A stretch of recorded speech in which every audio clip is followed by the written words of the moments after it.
आप बड़े चुप चुप खड़े, आपकी तो मैंने आइज ले लेनी है ना। इतनी छुट्टियां क्यों की थी? आपकी आइज लेनी है मैंने, वरना आपकी छुट्टी बंद है।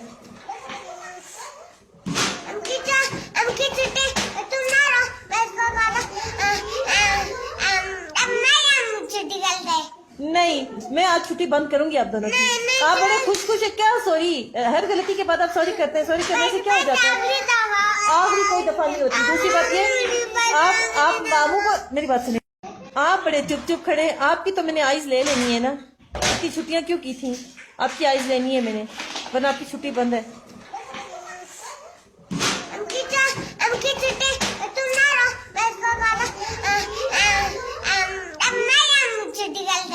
नहीं, मैं आज छुट्टी बंद करूंगी आप दोनों की। आप बड़े खुश खुश है क्या? सॉरी, हर गलती के बाद आप सॉरी करते हैं। सॉरी करने से क्या हो जाता है?